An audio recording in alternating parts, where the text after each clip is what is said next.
Class is memory of Jared Orchan. In 1982, there was the first war against Lebanon.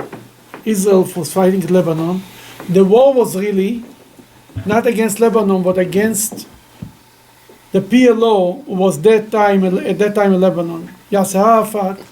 And the whole war was about to chase PLO out of Lebanon, should go to somewhere else. After international pressure and all discussions, they finally moved to Tunisia, to Tunis. Fine.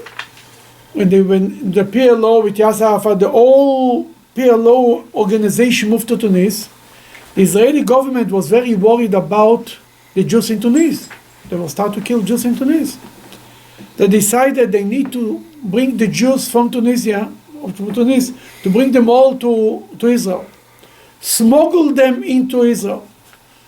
Then the Mossad sent out agents to the Jewish community in Tunis and asked them, tell the Jews to get ready.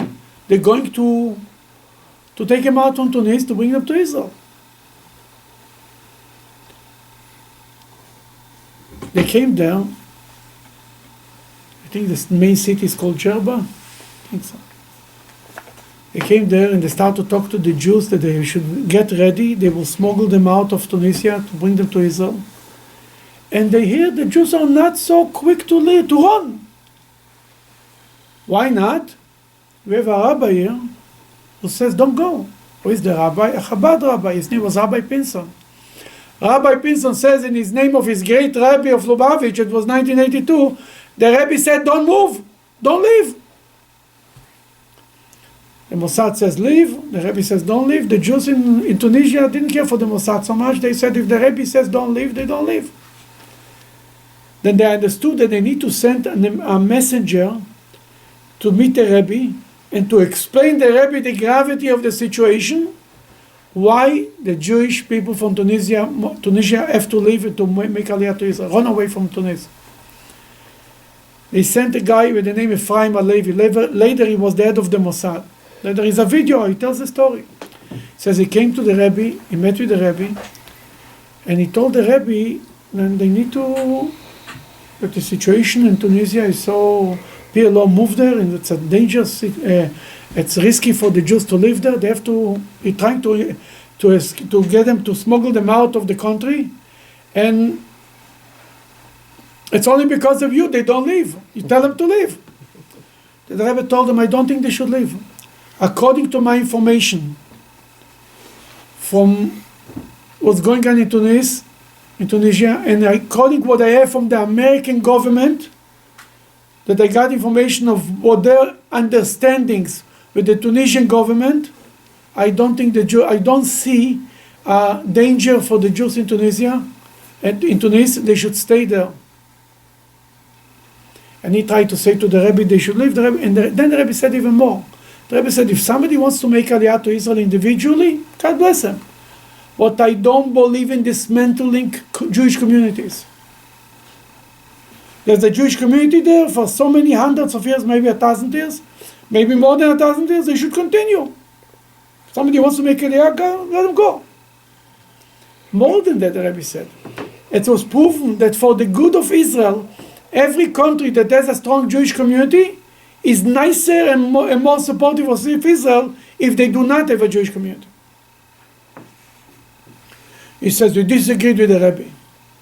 The irony of the story is that what happened a few years later? Israel invited the PLO from Tunis to where? To Israel. We were bosses blown up. When Yasser Arafat came to Israel, you remember these years? Mm-hmm. These terrible years.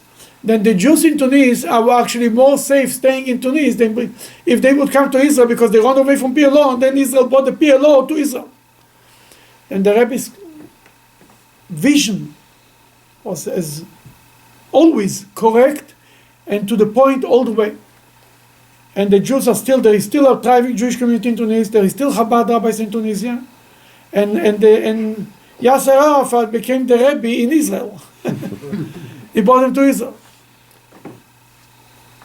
There's in the Parsha of this week, we read about Jacob. The whole story is from it's all about Jacob. Jacob leaves Israel, is on the way to Haran.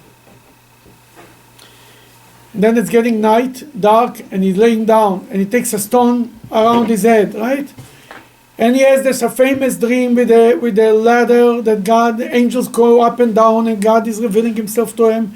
He gives him the big promise, I will protect you, and I will be with you, and I will take you, and I will bring you back. Amazing. He wakes up in the morning and he says, if God will be with me, the stone that I have here, he took the stone, he poured oil on it, and he said, this stone will be a house of God. Right? And he left. He arrives to Haran. He goes where? To the well.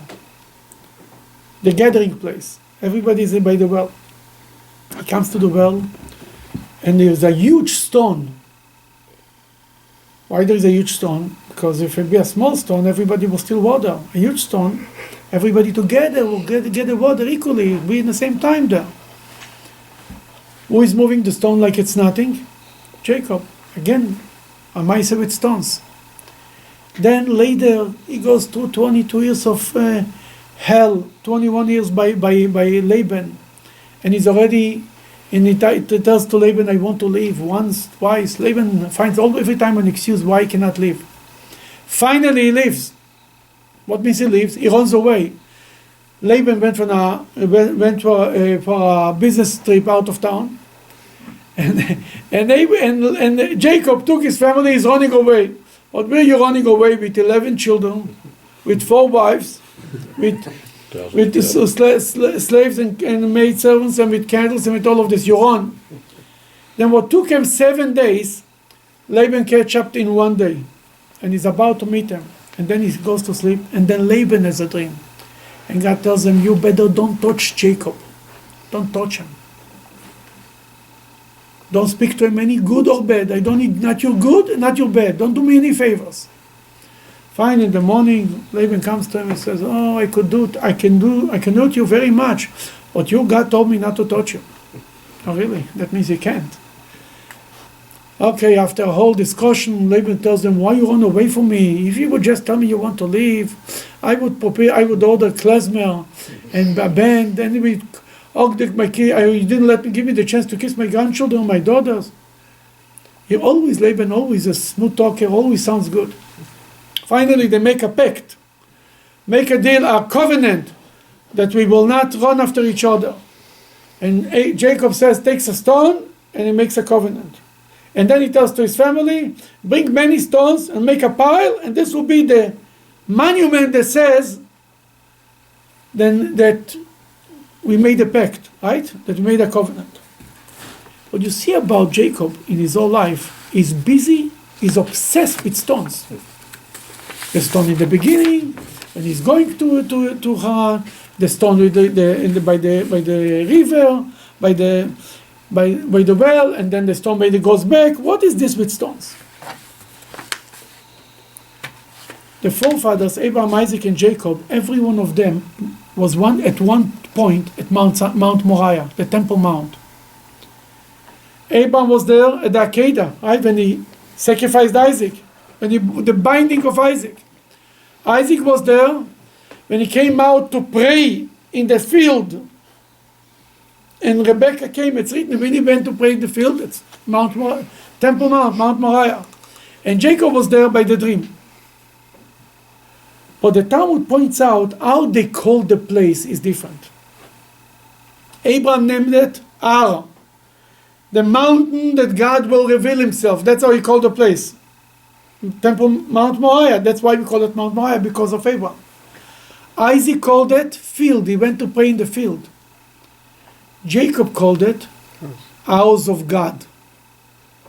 What does this mean? A mountain is something that you pass by.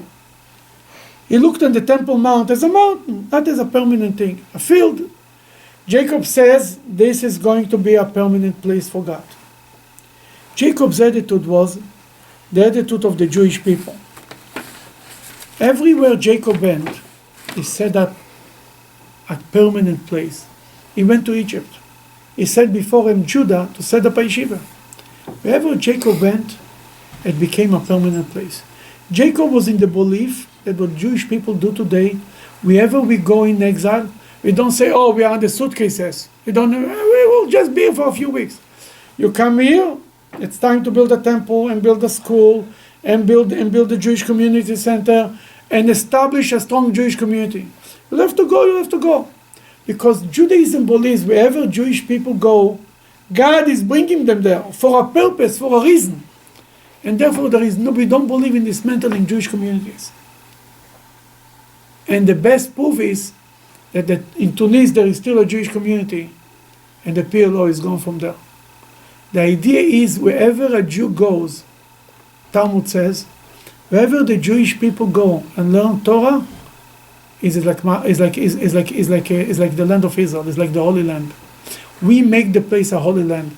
In Solon, Ohio, this is the Holy Land, and this is where God, the presence of God is.